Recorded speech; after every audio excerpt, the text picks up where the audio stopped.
Magandang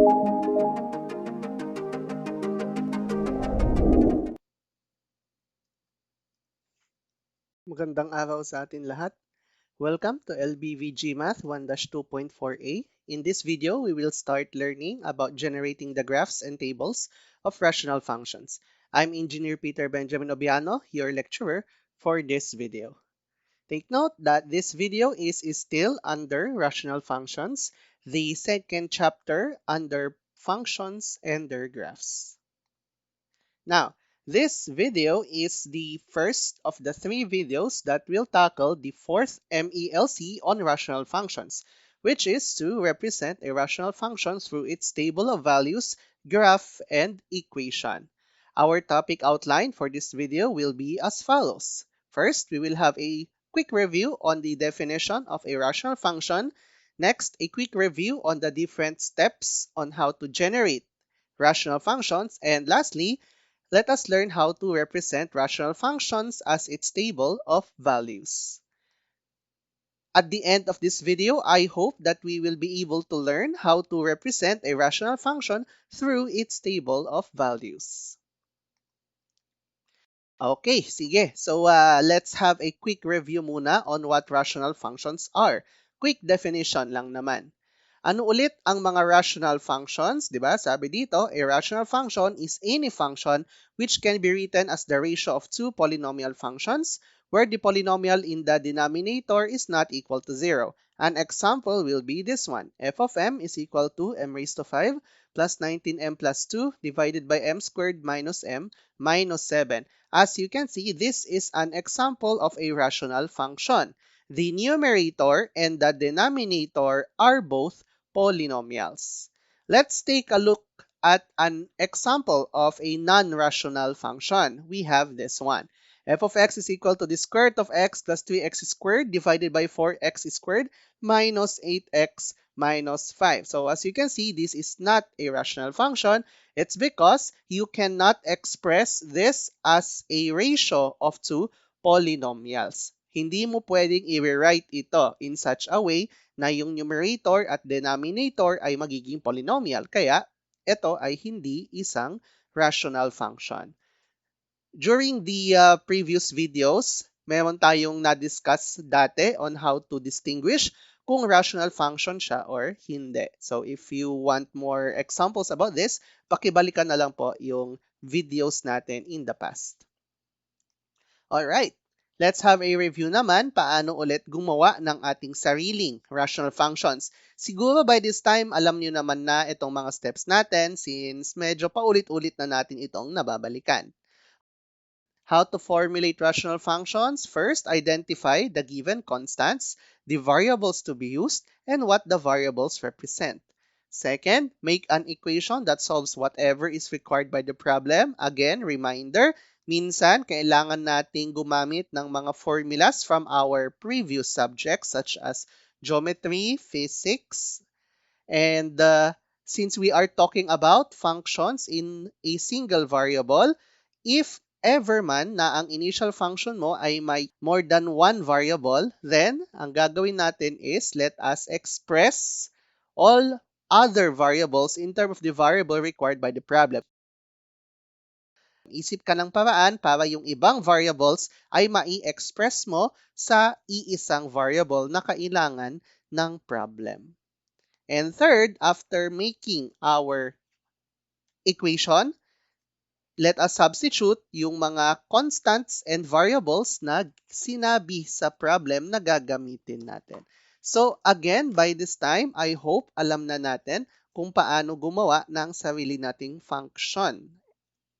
And I hope din nyo to makakalimutan kasi actually, gagamitin natin to sa mga next videos pa natin. Sige, let's now go to our main topic for this video, how to represent a rational function as its table of values. Let's answer exercise number 1. A certain athlete runs a total distance of 300 meters. Let S of x be the function representing the speed of the athlete in terms of the time x. Generate a table that represents the speed of the athlete in terms of the time. Now, before we can generate a table of values, first we need to have a function. Bago natin makuha yung table, bago natin magawa yung table, kailangan natin ng function. Ang problema, as you can see, walang ibinigay na function. Kaya, ang una muna natin gagawin for exercise 1 ay gumawa ng function. Sige, i-apply natin yung steps natin. Alright, ano yung mga binigay na variables and constant? Sabi sa given, yung distance daw na itatravel ng athlete ay 300 meters. Tapos, yung speed ng athlete will be represented by the function s of x. Now, what is x? X is our time. Alright? So, ito yung mga variables na gagamitin natin. Ito yung function at ito yung constant na binigay. Ano yung kailangan ng tanong? Ang tanong is, gawa daw tayo ng table na nagre-represent ng speed ng athlete in terms of the time. Again, walang ibinigay na function para sa speed. Kaya, gawa muna tayo ng function solving the speed. So, yun yung first part ng ating solution. Now, siguro naman alam niyo na to. From our past subjects, again, speed is distance divided by time. Tapos, ipalit natin yung mga binigay na values, variables. Speed will be represented by the function s of x, kaya yung speed papalitan natin ng s of x. Distance will be represented by the actual value, of course, which is given naman as 300. So, lalagay natin 300. Ayon sa problem, time will be represented by the variable x. Kaya, sa time, ipapalit natin yung x. And ito na yon, ito na yung function natin which represents the speed of the athlete in terms of the time x. Ngayong nakuha na natin yung function, pwede na nating gawan ito ng table of values. Ngayon, walang in-specify na mga times na gagamitin. Walang binigay na values for time. Kaya, in this case, tayo ang mag-a-assume ng mga values na gagamitin natin sa table. It's up to you na lang since hindi naman sinabi. Now, for this video, nag-decide na lang ako na i-evaluate natin itong function na ito at 10, 12, 14, 16, 18, and 20 seconds. Alright, so again, from our previous solution, we found out that the speed of the athlete in terms of the time, x, is 300 over x. Tapos, in-assume na lang natin na ang gagamitin nating mga values ng time is 10, 12, 14, 16, 18, and 20. Ang gagawin lang natin ngayon, isa-isahin natin, isa-substitute yung mga values na ito dito sa s of x. Sige, gawin natin yan. At x is equal to 10, the speed is 300 over 10, which is equal to 30 meters per second. At x is 12 seconds, substitute lang natin, s of x is 300 over 12, solving for the speed, we will get 25 meters per second. At x is 14 seconds, s of x is equal to 300 over 14, we will get 21.43 meters per second. At x is 16 seconds, s of x is 300 over 16. In this case, it's 18.75 meters per second. Next, at x is 18 seconds, s of x is 300 over 18, which will give us 16.67 meters per second. And lastly, at x is 20 seconds, s of x is 300 over 20, which gives us 15 meters per second. Nakita natin ngayon yung mga values ng speed given the values of time. Alright? So, alam na natin yung mga values natin. Pwede na nating gawin yung table. From our previous solution, we got the following. Again, if x is 10, s of x is 30. At x is 12, s of x is 25. At x is 14, s of x is 21.43. At x is 16, s of x is 18.75. At x is 18, s of x is 16.67. And at x of 20, s of x is 15. Now, paano gumawa ng table? Well, simple lang. Let's say, gagawa ka ng table na horizontal. Of course, pwede mo rin itong gawing pahiga. If you want, gawin natin, ilagay natin yung x sa first row. Ilagay natin yung values ng s of x sa second row. Usually, ang una mong ilalagay is yung variable na nilalagyan mo ng value. Sa function natin, ang nilalagyan natin ng value ay yung x. Kaya, x ang una nating ilalagay sa table. Kaya nga, si x nilagay natin as first row. Ngayon, yung values ng function natin, usually sila yung nilalagay sa second. So, pwedeng second row or second column. Kaya nga, yung values ng s of x naman, nilagay natin sa second column. So, normally, ang arrangement ng table is mauuna muna yung mga variables na nilalagyan mo ng value and then susunod yung value mismo nung function. Tapos, ilagay na lang natin yung magkakapares. Unahin natin yung first pair at x is 10, s of x is 30. So, ganun lang. At x is 12, s of x is 25. At x is 14, s of x is 21.43. At x is 16, s of x is 18.75. At x is 18, s of x is 16.67. And lastly, at x is 20, s of x is 15. And ito na yon, ito na yung table of values natin for exercise 1. So, ganun lang. So, isa-isahin mo lang, i-evaluate yung mga values natin no, sa function, get the pairs, and then you just place them in the table. All right? So, that is how you make a table of values. Now, anong gamit ng table of values? Well, there are many applications. So, one is by observing the values, somehow you can make an observation or conclusion sa nangyayari sa problem. Take note na yung problem natin ay may isang athlete na tatakbuhin ang 300 meters. Tapos, tinignan natin ano ang speed niya habang patagal ng patagal niyang tinatakbo yung 300 meters. Makikita naman natin na kapag tumatagal yung time of travel ng athlete, bumabagal yung kanyang speed. So therefore, we can say that time and speed are inversely proportional. So isa yon sa mga pwede nating makuha by observing the table. In the future, ang gamit ng table is para mas madali tayong makakapag-plot ng graph. For now, let's just focus on generating a table of values. Okay, let's go to the second question. Exercise number 2. Monkeys were set loose in a certain jungle. Their population at t years can be approximated using the function 45 times t plus 1 over t plus 6.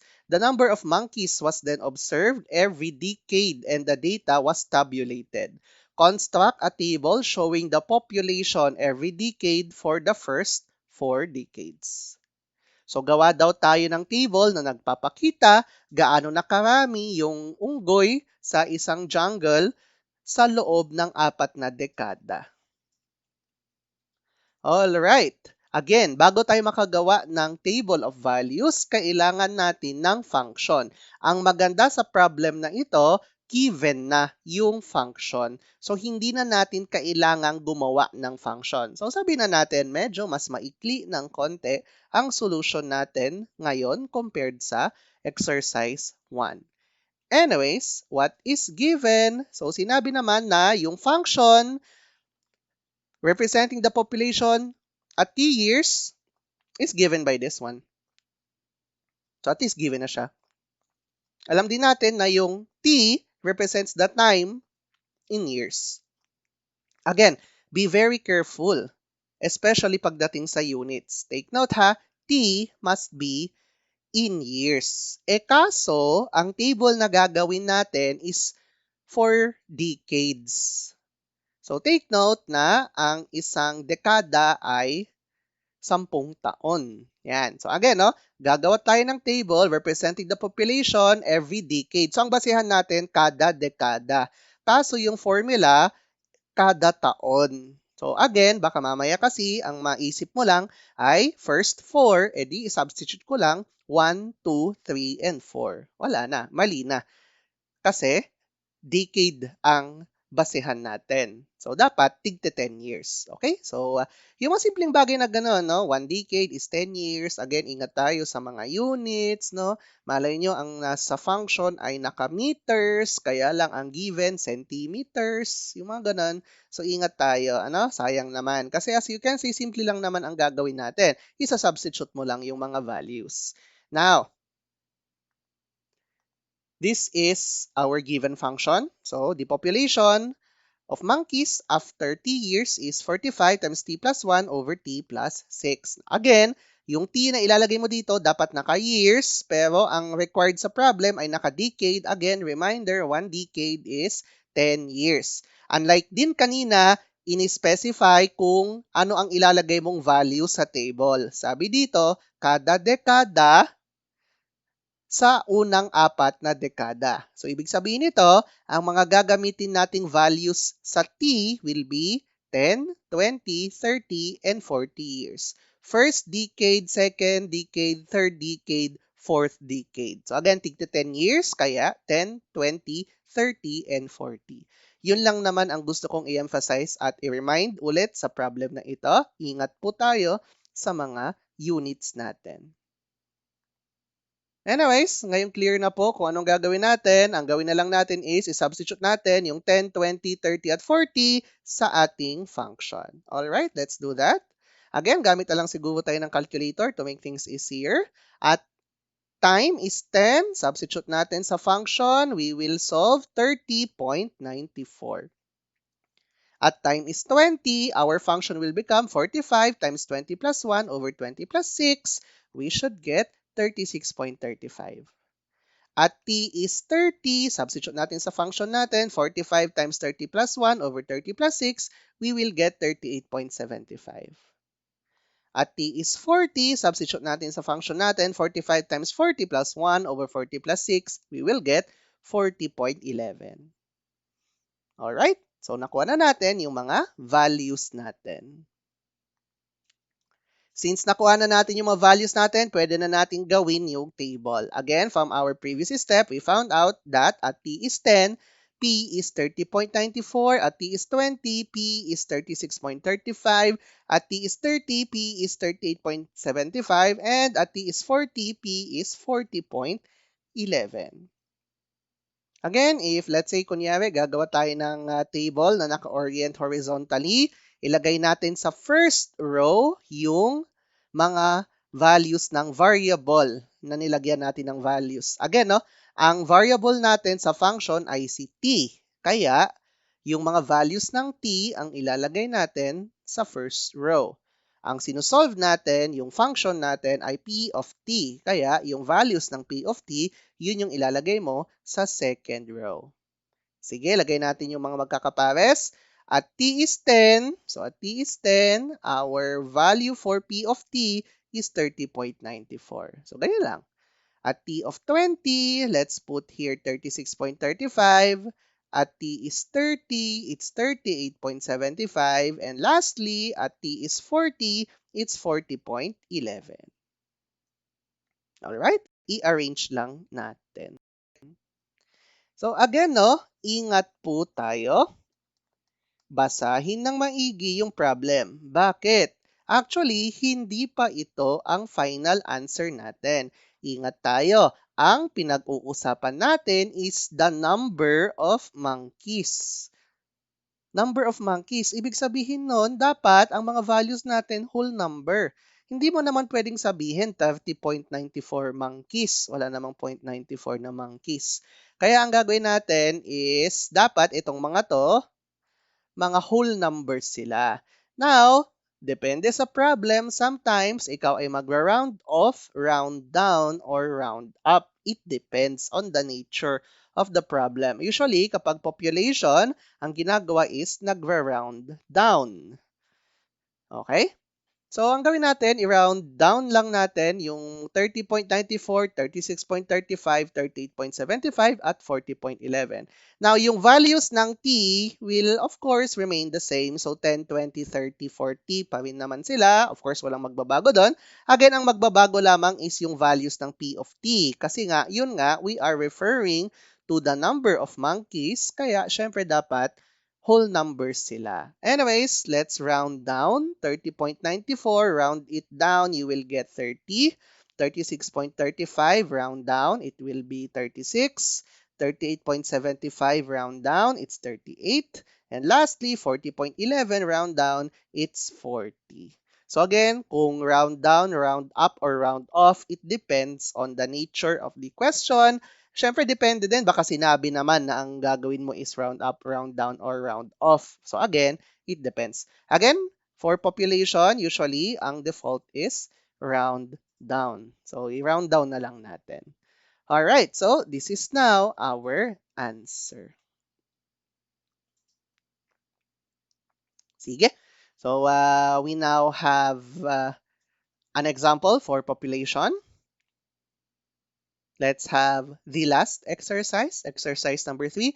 The electric current, which will be represented by the variable I, and ang unit nito is in amperes, passing through a resistor is related to the voltage V across a resistor in volts and the resistance R in ohms. By the formula, I is V over R. So maybe some of you are aware naman sa formula na ito. Ito yung tinatawag natin na Ohm's Law.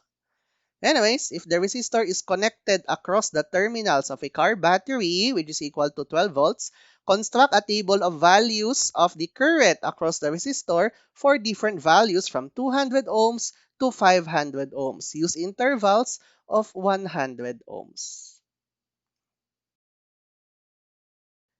What is given? So, sinabi na yung current will be represented by the variable I, voltage will be represented by the variable V, binigay din actually yung voltage actually which is 12 volts and the resistance is represented by the variable R.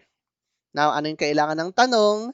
Let us make a table showing the current at resistances from 200 ohms to 500 ohms. Tapos may interval tayo na tigwa 100 ohms. Gawa daw tayo ng table na nagpapakita ano ang relationship ng current at ng resistance magmula 200 ohms to 500 ohms. Tapos, ang interval natin is tig o 100 ohms. Again, kung gagawa tayo ng table of values, kailangan muna natin ng function. Walang binigay na function, kaya gawa muna tayo.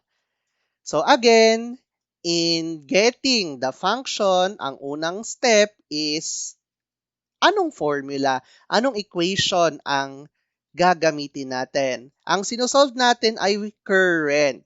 Buti na lang ibinigay yung formula kung hindi po tayo aware. Okay? So from the given, at least binigay na ang current, again I represents current, V represents voltage, R represents resistance. So from the given problem, the current I is equal to the voltage V divided by the resistance. Now, given naman yung value ng voltage. Sinabi dito na yung voltage daw na gagamitin natin is 12 volts. Kaya yung V, palitan na lang natin ng 12. And ito na yon, ito na yung ating function. Ito na yung ating equation that tells us the relationship between current and resistance. So, ang sinosolve mo ay current. Ang ating variable, ang ating lalagyan ng values is the resistance. At sabi, i-evaluate daw natin itong equation na ito at 200, 300, 400, and 500. So sabi, from 200 to 500 ohms na ang pagitan ay tigwa 100 ohms. Okay? So ito siya. Sige, i-apply lang natin yung formula ano? At resistance is 200, I is 12 over 200, which will give us 0.06 amperes. Again, sinabi naman na ang unit ng current is amperes. Anyways, at R is 300, I is 12 over 300. Therefore, our current is 0.04 amperes. Next, at R is 400, current is 12 over 400. We will get 0.03 amperes. And lastly, at R is 500, I is 12 over 500, which will give us current of 0.024 amperes.